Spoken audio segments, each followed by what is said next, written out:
Bon, d'abord, il faut changer complètement l'image que vous pouvez avoir de la Libye parce qu'au cours des dernières années, les années qui ont précédé la guerre, il y a eu toutes sortes de propagandes qui ont été faites pour diaboliser ce pays et particulièrement pour diaboliser un de ses dirigeants, Kadhafi. En tout premier lieu, ici, c'est une démocratie participative, un petit peu, ça se rapproche du modèle suisse sur le mode politique. Ça rien à voir avec une dictature et c'est éminemment plus démocratique que des régimes comme celui que nous avons en France pour une simple et bonne raison, c'est si on se donne un critère de participation populaire aux décisions, voilà, il y a des systèmes d'assemblée délibérative partout. Et dans le pays, sur 3,5 millions d'adultes, il y a régulièrement, participant aux débats politiques, aux décisions à prendre, on compte qu'il y a environ 600 000 personnes qui participent à ça. Alors qu'en France, les gens qui participent aux délibérations, c'est-à-dire en fait les dirigeants des partis politiques et des syndicats, c'est une goutte d'eau dans la population française. Les Français, ils ont le droit de dire leurs mots à l'occasion des élections, puis après, ils n'ont plus rien à dire. Hein. En France, ce qui fonctionne bien, c'est tout le système des conseils municipaux. Là, il y a une vraie participation populaire. Mais au-delà, quand on arrive à la discussion des lois, de la politique générale, tout le monde est exclu de ce débat, sauf, voilà, on élit le président de la République et les députés, puis c'est tout. Donc, je pense que ce pays est beaucoup plus démocratique dans son fonctionnement que le nôtre. Et ça a une conséquence aussi, c'est que ce pays sera mieux défendu que le nôtre s'il était attaqué. Parce que comme les gens sont responsabilisés, eh bien, ils sauront se battre. Et là, d'ores et déjà, il y a une distribution de fusils mitrailleurs et de munitions à toute la population. Les quartiers sont organisés par blocs d'immeubles. Donc, toutes les semaines, on pointe pour voir que tout le monde a bien ses armes, que les munitions fonctionnent. Hein. Et il y a un système qui est prévu pour continuer à distribuer les munitions au cas d'une attaque au sol. Donc c'est quand même une population soudée, motivée et capable de se battre. Alors, tout ce qu'on a raconté sur les crimes commis par Kadhafi à Benghazi, donc là, strictement rien n'est corroboré. Strictement rien n'est corroboré. Ça ne veut pas dire que ce soit faux, ça veut dire qu'on n'en sait rien. Même le procureur Moreno Ocampo de la Cour pénale internationale est obligé d'admettre aujourd'hui que éventuellement il y aurait eu quelque chose comme 200 morts à Benghazi au début des événements, là, le 17 février, alors que quand on a discuté au Conseil de sécurité, on a prétendu que Kadhafi avait tué 6 000 personnes. Donc là, on est descendu de 6 000 à environ 200, et je pense que si on continue, il ne restera personne. Dans cette propagande, des Libyens eux-mêmes ont cru ce qu'on leur racontait. Ça, et il y a des gens qui ont essayé de rejoindre les rangs de la rébellion parce qu'ils pensaient que voilà, tout d'un coup, Kadhafi avait pété les plombs et faisait n'importe quoi. Et depuis quelques jours, on voit des groupes de rebelles en dehors des combats, des groupes de rebelles qui viennent se rendre spontanément. Et les gens disent, voilà, nous, on s'est battus, là, les 3 premiers mois, on s'est battus parce qu'on pensait que Kadhafi avait fait telle et telle chose. En fait, on se rend compte qu'il n'a jamais fait ça. Et par contre, on voit les crimes qui sont commis du côté de la coalition et on veut arrêter ça. Donc, il y a un effritement du dispositif militaire de l'insurrection. Mais il y a maintenant énormément de troupes au sol de la coalition. La France a déployé le commandement des opérations spéciales ici, en violation complète de la résolution des Nations Unies. Et la France amène ici des armes. Donc la France a notamment amené 2 avions d'armes qui se sont posés dans le Fezzan. Je donnerai par la suite, je suis en train de réunir les documents sur même les numéros des avions, tout ça. De même, ils ont amené des armes par voie maritime. C'est pour ça que l'OTAN a bombardé la flotte de Kadhafi, parce que la flotte de Kadhafi ne menaçait personne, mais elle essayait d'empêcher l'approvisionnement en armes des commandos qui ont été infiltrés dans le pays.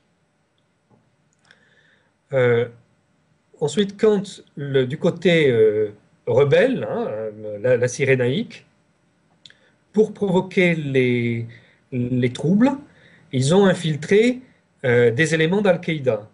C'est très très spectaculaire parce que ce sont donc les milices du prince Bandar bin Sultan d'Arabie Saoudite, encadrés par la CIA, et il y a dans ces chefs d'Al-Qaïda, il y a des gens qui viennent de sortir de Guantanamo qu'on a amenés ici. Et donc ils les ont utilisés d'abord pour faire des massacres qu'ils ont imputés à Kadhafi, mais après ces gens se sont installés. Et par exemple à Dera, une ville là de Cyrénaïque, ils ont proclamé un émirat islamique. Comme la même chose qui s'était passée en Irak et en Afghanistan, en Bosnie et en Tchétchénie. Donc ils ont proclamé un émirat islamique. Et là, il y a eu des exactions absolument horribles, des choses effroyables, des choses abominables. Je vais essayer de vous envoyer des vidéos de ce qui s'est passé là-bas. C'est insensé.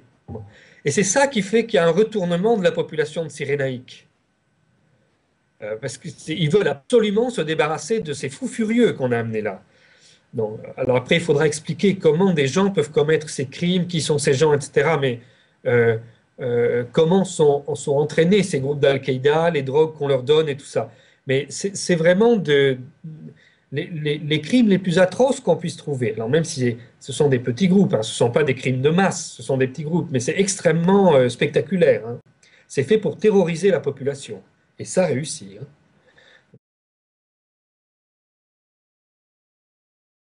Ici, l'enracinement de la République dans la population, il est très, très, très important. Et ce pays est un pays très pacifique. Alors, quand on discute avec les gens, on se rend compte que jusqu'au 17 février, jusqu'au début de cette affaire, dans ce pays, personne ne craint la police. C'est même un peu des je m'en foutistes souvent. Hein. Il y a un niveau de vie très élevé. Je crois que c'est le 55e pays dans l'indice de développement humain de l'ONU, alors que avant Kadhafi, c'était un pays très pauvre. Bon, maintenant, pour donner un exemple, tout le monde a sa voiture ici. Alors, c'est tellement que tout le monde a sa voiture qu'ils ont progressivement arrêté les transports en commun parce que tout le monde a la voiture. Et là, ça devient terrible puisque la capacité de raffinage est limitée. Donc, il y a une pénurie d'essence maintenant dans le pays. Et l'OTAN, en violation de tous les traités internationaux, empêche l'approvisionnement en essence raffinée. Donc, devant les stations-service, les gens, quand leur voiture va tomber en panne, ils amènent la voiture devant la station-service. Ça fait des queues sur des centaines de mètres, voire 2-3 kilomètres, où les voitures sont arrêtées. Et on attend qu'un camion des camions d'approvisionnement arrive, et à ce moment-là, on va remplir les voitures. Les gens sont très disciplinés, hein, ça se passe très très bien. Mais le problème, c'est le début de pénurie dans tout un tas de domaines. Voilà. Donc l'essence, c'est très visible, mais il y a des pénuries sur beaucoup d'autres produits. Heureusement, il y a une excellente agriculture ici. C'était une des grandes marottes de Kadhafi, l'agriculture. C'est le pays où il y a le pays au monde où il y a les plus grands travaux d'irrigation, même plus importants que ce qu'il y a eu en Chine. Et il y a une agriculture vivrière importante, donc il n'y aura pas de pénurie alimentaire. Même s'il y aura peut-être, même s'il manque certains produits, mais il y a de quoi se nourrir. Un rendez-vous incessamment avec le gouverneur de la Banque centrale pour voir tous ces cas-là. Par contre, j'ai rencontré hier le président de l'autorité libyenne d'investissement. Hein, c'est un des plus grands financiers du monde, puisque ça doit être le 6 ou 7e fonds souverain dans le monde, celui de la Libye. Et donc lui m'a expliqué un peu tout ce qu'ils avaient fait. là, il y a des choses qui sont complètement ignorées par le public européen et qui vont avoir des conséquences graves. Bon, la Libye, grâce au pétrole et au gaz, dispose de réserves fiduciaires très importantes. Et ils ont décidé, en prévision de l'épuisement de ces ressources fossiles, ils ont décidé de capitaliser cet argent pour les générations futures. Donc, ils ont placé cet argent pour une rémunération, comme tout le monde, faire des placements rentables un peu partout dans le monde, notamment en Europe et même particulièrement en France et en Italie. Et puis, ils ont réservé une partie de cet argent pour le développement africain. Alors, ça a consisté à, en fait, faire des investissements en Afrique qui sont rentables, mais avec des taux de rentabilité très très faibles, en acceptant que ça soit très faible ce taux de rentabilité pour que ça développe l'Afrique. Donc, par exemple, ils ont construit des routes dans la corne de l'Afrique qui vont complètement changer désenclaver des populations, permettre un développement important, etc. Mais avec le gel bancaire dont ils font l'objet, tous ces projets se trouvent arrêtés. Donc les chantiers sont arrêtés, tout ça dans toute l'Afrique, hein. Ce sont des chantiers qui emploient des centaines de milliers de personnes dans toute l'Afrique. Donc ça, c'est arrêté. Et parmi les choses arrêtées, il y a tout le travail agricole au Mali. Donc ça, c'est quelque chose d'une extrême gravité. Cela signifie que euh, euh, toute l'agriculture malienne est en train de s'interrompre au niveau des semences, de tout ça. Donc, à moyen terme, il va y avoir une terrible pénurie alimentaire au Mali, à moyen terme. Si le blocage des fonds libyens continue, on peut s'attendre dans 3-4 mois, il va y avoir un début enfin une sous-alimentation très importante. Le terme de famine est peut-être excessif, mais une sous-alimentation très importante de la population malienne. Donc des déplacements de population, les gens vont chercher à se nourrir. Et on sait que le Mali, c'est la première source d'immigration illégale en France, hein. Mais là, il faut s'attendre à ce que c'est pas comme les quelques dizaines de milliers de Tunisiens qui ont cherché à émigrer en France au cours après la révolution tunisienne. Là, il faut s'attendre à euh, des déplacements importants de populations maliennes qui vont essayer d'aller vers des endroits où ils peuvent se nourrir, hein. Euh, donc, ça aura des effets aussi sur l'économie européenne, hein, directs. Je répète ce que j'ai dit, écrit 25 fois déjà, que l'attaque de la Libye, elle a été annoncée par John Bolton en 2002. Il expliquait qu'on attaquerait en même temps la Libye et la Syrie, nous assistons à la déstabilisation des deux pays en même temps. Et la mise en œuvre de ce plan a été confiée à la France et la Grande-Bretagne. Et les opérations militaires ici ont fait l'objet d'un traité entre la France et la Grande-Bretagne le 2 novembre 2010, alors que les événements à Benghazi n'ont eu lieu que le 17 février 2011. Donc il est très clair que cette guerre n'a aucun rapport avec les prétextes qui ont été utilisés pour la déclencher. Ce qu'ils ont fait là, c'est que le projet de remodelage du Moyen-Orient élargi, hein, qu'avaient poussé les néoconservateurs à l'époque de George Bush, ce projet vient d'être étendu à l'Afrique. Donc, ils vont faire deux choses. D'une part, enfin, ils vont créer deux grandes zones qu'ils vont, à la fois, on va fragmenter tous les États, comme on voulait faire au Proche-Orient. On va fragmenter tous les États, mais en même temps, on va les constituer par zone pour pouvoir les contrôler avec chaque fois un pays qui va jouer le rôle de garde-chiourme de la zone.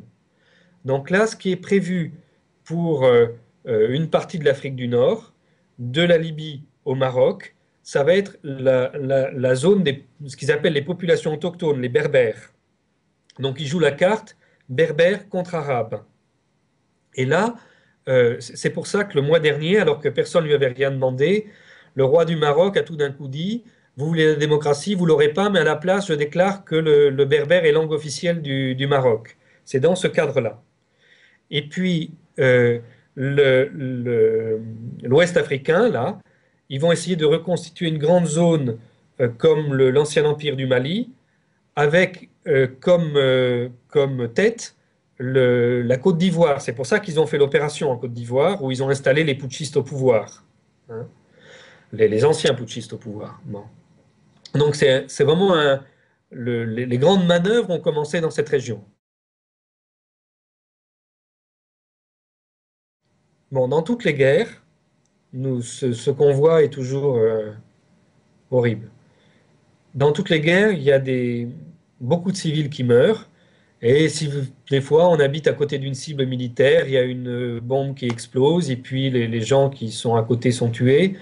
Ou quand on utilise les missiles ciblés, euh, vous savez qu'il y a environ un missile sur 10 dont on perd le contrôle. Donc il y en a un sur 10 qui tombe au hasard et qui tue n'importe qui. Ça fait beaucoup de bavures, mais bon, c'est la loi de la guerre, hein. Mais là, l'OTAN a décidé de faire quelque chose que, qui, pour moi, qui remet en cause les bases mêmes de notre civilisation. C'est-à-dire que maintenant, il cible les familles des dirigeants politiques et militaires. Et alors, euh, c'est très impressionnant. J'ai visité les maisons de plusieurs dirigeants qui ont été bombardées. Les missiles sont dirigés sur la chambre à coucher des enfants. Ils sont pointés sur les chambres à coucher des enfants. Il s'agit de massacrer les familles, comme la mafia en Calabre fait on massacre la famille pour intimider quelqu'un. Là, on tue les enfants des dirigeants. Donc ça n'a rien à voir avec des bavures, des pertes collatérales, de tout ce qu'on veut. Ce sont des meurtres prémédités. Donc je ne sais pas ce que c'est qui à l'état-major décide ce genre de choses, mais la, la- la- la civilisation européenne, elle s'est développée euh, au moins dans les 7 derniers siècles avec tout un effort de philosophes, de théologiens, d'intellectuels de toutes sortes pour que ce genre de choses, ça ne se fasse pas. C'est considéré comme la chose la plus abjecte chez nous. Eh bien, il y a des gens à l'état-major de l'OTAN qui planifient ces frappes. Voilà. Personnellement, je pense que l'OTAN ne va pas faire d'opération au sol, même si là, le Congrès des États-Unis a donné le feu vert pour ça. Je pense qu'ils ne vont pas le faire parce que s'ils le font, c'est une guerre coloniale comme la guerre d'Algérie là, qui s'annonce, hein. C'est c'est quelque chose qui n'a pas d'issue militaire, hein. C'est impossible parce que c'est vraiment une population armée qui fait bloc. Et en plus, on va voir autre chose, hein, c'est que s'il y a des opérations au sol, euh, la Libye ici ayant aidé au développement de toutes sortes de pays africains et à leur émancipation politique, on va voir des combattants africains d'Afrique noire venir de partout pour se joindre au combat. Donc c'est c'est quelque chose qui s'annonce sur un très long terme s'il y a une guerre ici. C'est pas du tout comme euh, quand il y a eu en Irak. En Irak, Saddam Hussein, il s'appuyait sur son armée. Et il a suffi de payer quelques généraux, l'armée s'est effondrée, tout l'État s'est effondré avec, c'était le chaos, mais comme c'était le chaos, il n'y avait pas euh, de force organisée pour la résistance, c'était simplement que tout le monde tuait tout le monde. Bon. Tandis que là, c'est une population organisée et c'est une population politisée, hein. Donc cette population, elle se battra, elle aura des renforts de l'étranger pour se battre. Et on ne peut pas vaincre comme ça, sauf à vitrifier tout le monde avec une bombe atomique, mais on ne peut pas vaincre dans ces situations-là. Donc c'est vraiment quelque chose d'horrible qui s'annonce. Donc je pense que les gens de l'OTAN seront raisonnables, ils vont pas se lancer dans cette chose-là et qu'ils vont se rabattre sur une solution en disant que voilà, on a libéré la Cyrénaïque, tout ça, et puis qu'on en fait un État indépendant. comme on a fait avec le Kosovo, quoi. Puis là, on installe une énorme base militaire à Benghazi qui sert à l'Africom pour pénétrer l'Afrique. Et dans 10 ans, on a d'autres guerres qui partent depuis les bases militaires qu'on aura mis en Cyrénaïque. Les trucages en matière d'information, c'est pas simplement que ce soit quotidien, c'est que c'est toutes les heures qu'il y a un trucage en matière d'information. Bon, là, dans l'exemple que tu donnes là sur la Syrie, avec l'ambassadrice de Syrie qui avait démissionné en direct, c'est un exemple qui est honteux pour France 24, parce que la voix de la personne qui s'est faite passer pour l'ambassadrice n'a aucun rapport avec la voix de l'ambassadrice elle-même, alors que sur le plateau, plusieurs personnes connaissaient personnellement l'ambassadrice de Syrie. C'est vraiment un montage. Et la France 24 est totalement responsable de ce montage, d'autant qu'après, l'ambassadrice a protesté, mais que France 24 a mis une demi-journée avant de prévenir ses auditeurs. Ils ont prévenu les lecteurs du site internet tout de suite, mais pas les auditeurs. Bon. Donc le mal est fait après. Mais là, par exemple, là, il y a quelques jours, il y a une ferme qui a été bombardée près d'ici. Alors, soit dit en passant, comme ici, il s'agit de développer l'agriculture, les gens qui veulent créer une ferme, le gouvernement leur donne les terres et leur donne tout le matériel agricole pour encourager à une production vivrière locale. Bon. Donc, du coup, il y a pas mal de fermes. Il y en a un fermier qui avait un grand truc, là. L'OTAN a bombardé sa ferme. Pourquoi? On ne sait pas. Bon, enfin, l'OTAN a bombardé sa ferme. Peut-être c'est simplement des missiles qui se sont perdus, hein. On peut pas évacuer cette hypothèse. Donc, qu'est-ce qu'on fait? On va chercher les journalistes qui sont à l'hôtel Rexos, un bel hôtel où ils vivent tous en circuit fermé. On les amène pour visiter l'emplacement, constater les dégâts. Et ils tournent des images, tout ça, et le lendemain, sur Al Arabiya, donc c'est une chaîne saoudienne dont les locaux sont installés aux Émirats, on voit ces images avec marqué dessus Misrata, alors que c'est à Tripoli. Misrata, les troupes de Kadhafi bombardent et tuent des civils. Bon, ils sont venus eux-mêmes constater que c'était à Tripoli et que c'était l'OTAN qui avait fait les dégâts, mais ils mentent effrontément. Et je dis ça parce que je l'ai vu là, mais par exemple, hier, il y a eu une chose incroyable. Il y a CNN qui a diffusé des images de viol par les troupes de Kadhafi. Vous savez, le viol dans la culture musulmane, c'est pas une chose qu'on prend à la légère, hein. Bon, donc on diffuse ces images. Alors la présentatrice explique, j'ai eu accès à des images prises par un téléphone portable. C'est tout à fait horrible. On va vous en montrer quelques-unes dans les floutants, mais on vous montre pas tout parce que c'est insupportable, tout ça. Et en fait, à cause de la bande son, il y a des gens qui l'ont identifié. Donc, c'est un extrait d'un film pornographique. Alors, il n'y a pas beaucoup de films pornographiques en langue arabe, hein. Donc, c'est assez connu. Donc, c'est un film SM. Et CNN fait passer ça pour un viol et floute certains éléments pour qu'on ne se rende pas compte que c'est une mise en scène. Bon, voilà, c'est le genre de choses qu'ils font. Et c'est tout le temps comme ça. Alors, si on va voir la horde là, des journalistes occidentaux qui sont à l'hôtel Rexos, c'est vraiment les médias de la haine, quoi. Ces grandes chaînes de télévision qui sont là ne cherchent qu'à alimenter en images la propagande pour la guerre. Ils ne cherchent absolument pas à rendre compte de ce qui se passe ici. Je trouve que c'est, même quand on discute, il y avait quelques journalistes français, j'ai pu discuter avec eux, j'aurais la courtoisie de ne pas dire les noms de ces gens-là, mais parce qu'après tout, je ne sais pas. C'est pas uniquement ces gens-là, c'est ceux qui sont à Paris et qui utilisent les images ou qui utilisent les articles qui ont aussi une part de responsabilité. Donc, il faudrait donner aussi les noms de leurs supérieurs à Paris que là, je ne connais pas. Mais quand on discute avec ces gens-là, ils sont là, non pas en tant que journalistes au sens commun du terme de gens qui qui viennent observer et témoigner.